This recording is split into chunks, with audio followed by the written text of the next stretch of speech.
I'm going to show you how to get the best pizzas you can out of your Chefman electric pizza oven. But first, we need to see how this pizza oven actually performs.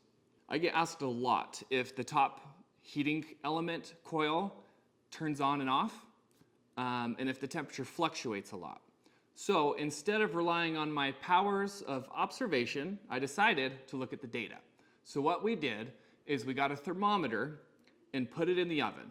We have one on the bottom stone to measure the stone temp, and then we have one up top, right in between the two coils up top, to measure the temperature up there. The first setting I tried was maxing it out. 800 on top, 800 on bottom. That's the hottest it goes. Wanted to see what would happen. My first pizza I ever cooked on this got scorched on the bottom, so I recommended people turn it down. But now that we can actually see the temperature, I wanted to go through and look at it. It takes 22 minutes for this thing to go off and say that it's up to temp and ready. At that point, the thermometer read the top at 925 and the bottom at 850, and then it dropped down and just leveled off. So I let it run for about a half hour, and the average temperature was 830 on top and 813 on the bottom. And just to validate, I took an infrared read thermometer and clocked it in at 815 when it said 813, so they're pretty close on the numbers there. And in terms of temperature fluctuations, when I look at it, you can see the blue line, which is the top. There's a little bit of up and down, but it's a variance of like 10 degrees. And on the bottom, it's a variance of about 5 degrees. So I'd say this is less variable, has less variation in it than a home oven would. I would say the heating element up top does not turn on and off based on the data here. Let's keep digging in though. So if we look at the bigger picture here, this is about a 4-hour test I ran and did the most popular settings on there. And you can see the max temps, what we just talked about, turned it over onto New York, it dropped down, stayed level, just like it did on the max temp. You can see up top on the left are the numbers for the setting temperature, and on the right is the actual temperature. Neapolitan did the same thing where it skyrocketed, dropped back down, and leveled off. But the weird thing is the thin crust. Thin crust did have variation. It's about a 60-degree change up and down. When I make thin crust in there, it still turns out okay, but this does show me that on thin crust, the temperature is whack.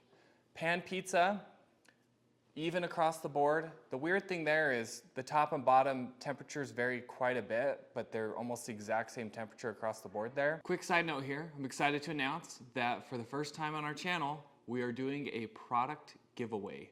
We're working with a company called New to You. Go check out their website. We haven't worked out the exact product yet, but it's gonna be at least, around $300. So to sign up, make sure you're subscribed. Head over to somedadscook.com. There's a giveaway tab there. You just put in your email, and we'll keep you informed when the giveaway starts, which should be in the next couple days here. Now back to your scheduled programming. Here's what I recommend to help you get the best pizza you can out of this oven.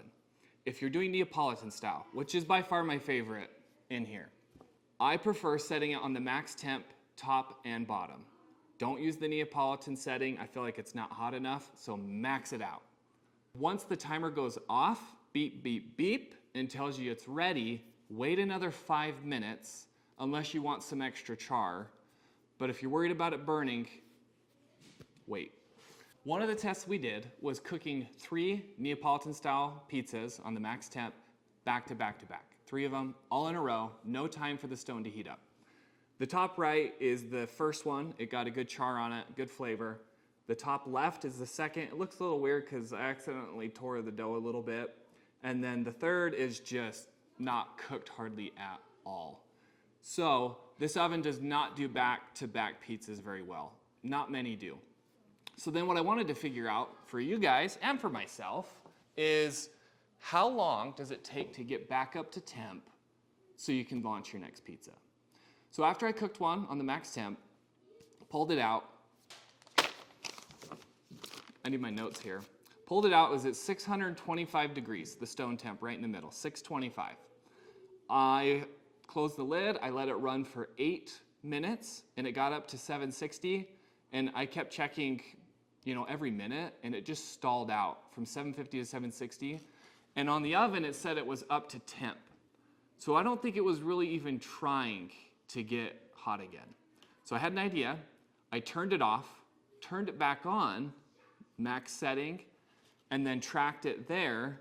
And within 5 minutes, we went from 615 up to 815, 5 minutes. So if you've got a party going on, which is usually when you want to do back-to-back pizzas because people are wanting to make their own, what you want to do is set a timer for about 5 minutes before you launch your next pizza if you want to get that ideal undercarriage.